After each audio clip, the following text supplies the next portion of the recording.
모든 아이들의 국어하기 좋은 날을 위하여. 안녕하세요, 김재상입니다. 자, 오늘은 우리가 국어 문제를 풀다 보면 아마 많은 친구들이 느껴봤을 겁니다. 선택지가 2개 남는 경우 굉장히 많죠. 그래서 꼭 1번을 찍으면 하나 더 남아있었던 4번 선지가 답으로 떨어지는 경우를 많이들 경험해 보셨을 겁니다. 자, 그러면 실질적으로 이 선택지 2개가 남는 이유는 무엇일까 라고 한다면 다양한 요인들이 있을 거예요. 지문에 대한 이해가 부족했을 수도 있고, 아니면 여러분들의 생각이 개입됐을 수도 있고, 다양한 요인들이 있겠지만 실질적으로 해결하는 방법에 대해서 말해주는 사람은 없는 것 같아. 그래서 우리는 오늘 선택지가 2개 남았을 때 무엇이 문제인가에 대한 얘기를 해볼까 합니다. 자, 그래서 실질적인 해결 방안은 무엇이냐라고 한다면, 첫 번째, 여러분들은 선택지 2개가 남으면 이 선택지 2개를 거의 째려보고 있습니다. 눈싸움 하듯이 말이죠. 그래서 막 뚫어지게 막 쳐다보는 보고 있는데, 실질적으로 이 선택지 2개에서 답이 떨어져 안 떨어져? 안 떨어지지. 그러니까 뭐 하는 거야? 자기 생각을 합리화하는 거야.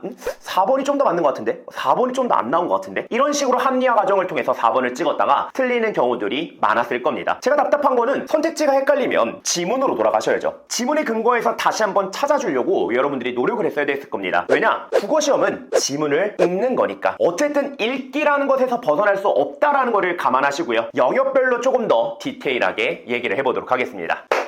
자, 독서를 먼저 보면 독서 같은 경우는 근거를 잡아주셔야 돼요. 그래서 3점짜리 보기가 나와 있는 문제, 이런 문제를 굉장히 어려워하는 친구들이 있는데, 보기와 연관된 또는 보기와 관련된 정보를 제공해주고 있는 A문단을 잡으세요. A문단이라는 건 주어지진 않을 거야. 여러분들이 설정을 해줘야 되는 건데, 그 A문단을 정확하게 잡고 다시 돌아가. 그리고 나서 그 A문단을 다시 읽어. 또는 너가 정확하게 밑줄 쳤던 부분들, 도식화했던 부분들을 다시 한번 뚫어지게 쳐다보세요. 그러면 그 지문 안에 답이 있다라는 것을 깨달으실 수 있을 겁니다. 두 번째, 독서를 볼 때 우리가 문제도 똑바로 봐야 될 필요가 있거든요. 여러분들이 A문단을 못 잡는 경우가 진짜 많은 것 같아요. 이번 6월 모의고사 생각해보자고요. 6월 모의고사에서 정답률이 가장 낮았던 문제 기억나시나요? 가나 지문에 나와있던 그 문제, 나의 주장을 근거로 기억에 대해서 평가라고 했던 그 문제 기억나실 겁니다. 물론 쉬웠어요. 전체적으로 정답률이 굉장히 높았고, 그래서 그 문제도 굉장히 쉬운 문제였지만 저는 그 문제가 정답률이 가장 낮은 문제였다라는 걸 딱 보면서 느낀 포인트는 하나예요. 애들이 문제를 똑바로 안 읽었구나. 결국 그 문제에서 우리에게 요구하는 건 기억의 내용이 아니었단 말이야. 나지문에 나와 있는 글쓴이의 입장을 물어보는 문제였지, 나지문을 통해서 기억을 평가하라? 기억은 중요한 게 아니었어요. 나지문의 글쓴이 입장들이 나왔을 때 정답의 성립이 가능했다는 거죠. 그러니까 1번 선지에 모든 키워드가 다 나와 있었고, 그것이 답으로 떨어질 수밖에 없는 확률이 굉장히 높았을 거라는 겁니다. 근데 친구들은 기억까지 신경 쓰느냐고 이게 머리가 이렇게 갈리는 거야. 나눠지게 되면서 기억 신경 써야 돼, 나지문 신경 써야 돼. 그러다 보니까 정답률이 떨어질 수밖에 없는 현상을 겪게 되었다는 거죠. 그래서 독서 같은 경우는 근거를 명확하게 찾아주셔야 됩니다. 근거는 어디 나와 있다? 지문 안에 나와 있다. 그 지문 안에 나와 있는 근거를 토대로 여러분들이 올바르게 문제를 푸실 때 정답률이 훨씬 더 많이 올라가실 수 있을 겁니다. 그리고 여러분들이 헷갈리는 선지 2개를 정확하게 판단하에 남겨놓으셨다면 50대 50이 아니라 지문을 다시 한번 읽으면 55대 45, 이런 식으로 조금 더 정답에 근접한 확률로 답을 찍을 수가 있다는 거죠. 문학에서도 선택지가 2개 남는 경우가 굉장히 많았을 겁니다. 문학은 그런 경우가 더 많아요. 왜냐? 감상하는 부분이잖아. 어떻게 보면 우리가 문학 작품을 어느 정도는 감상을 하고 그것을 토대로 문제를 푸는 거기 때문에 정확한 지문을 근거로 읽는 독서보다 훨씬 더 선택지 2개가 남는 경우들이 많았을 겁니다. 그럼 이런 경우는 어떻게 해야 돼요? 똑같아요. 지문에 근거를 해주셔야 돼요. 근데 문학 같은 경우는 개념이 있고, 그리고 거기에 해당되는 평가원의 패턴이라는 게 정해져 있기 때문에 평가원의 패턴들만 정확하게 파악하고 있었다면 여러분들이 문제를 푸는데 어렵지 않았을 거라는 겁니다. 이번 6월 모의고사 나왔던 한거 18곡, 한거 18곡의 패턴이 뭐야? 도교와 유교. 그러면 너네가 생각했어야 되는 건 도교에 해당되는 키워드와 유교에 해당되는 키워드를 가지고 답을 근거했어야 됐다는 거죠. 근데 거기서도 정답률이 66%인 낮은 문제, 그죠? 보기가 껴있었던 3점짜리 문제를 봐보면 도교와 유교에 해당되는 패턴들을 모르기 때문에 친구들이 헷갈려 했다라는 겁니다. 하지만 정답은 1번이었고, 잘하는 친구들 또는 저에게 수업을 배웠던 친구들은 1번 딱 보자마자 도교, 유교 다르지? 1번 찍고 넘어갔다라는 거죠. 그러면 시간 단축되고 정답률 올라가고, 그러면 뭐야? 전반적으로 우리는 이 등급을 가져올 수가 있는 상황이 된다라는 겁니다. 두 번째, 감으로 절대 푸시면 안 됩니다. 알겠죠? 이거는 1번과도 일맥상통하는 내용인데, 패턴이 딱 개념이 잡혀 있으면 감으로 푸시면 안 됩니다. 그러면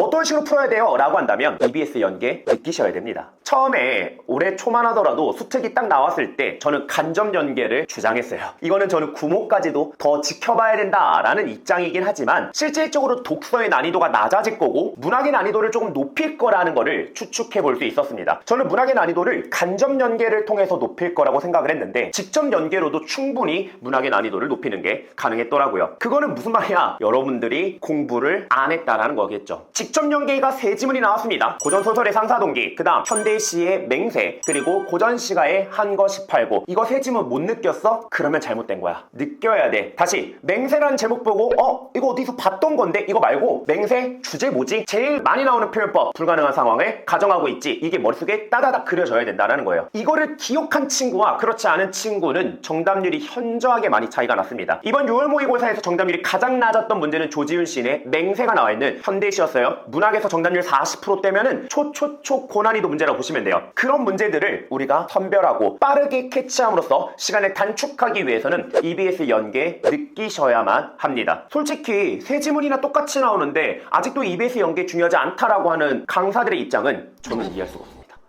이해할 수 없어 얘들아.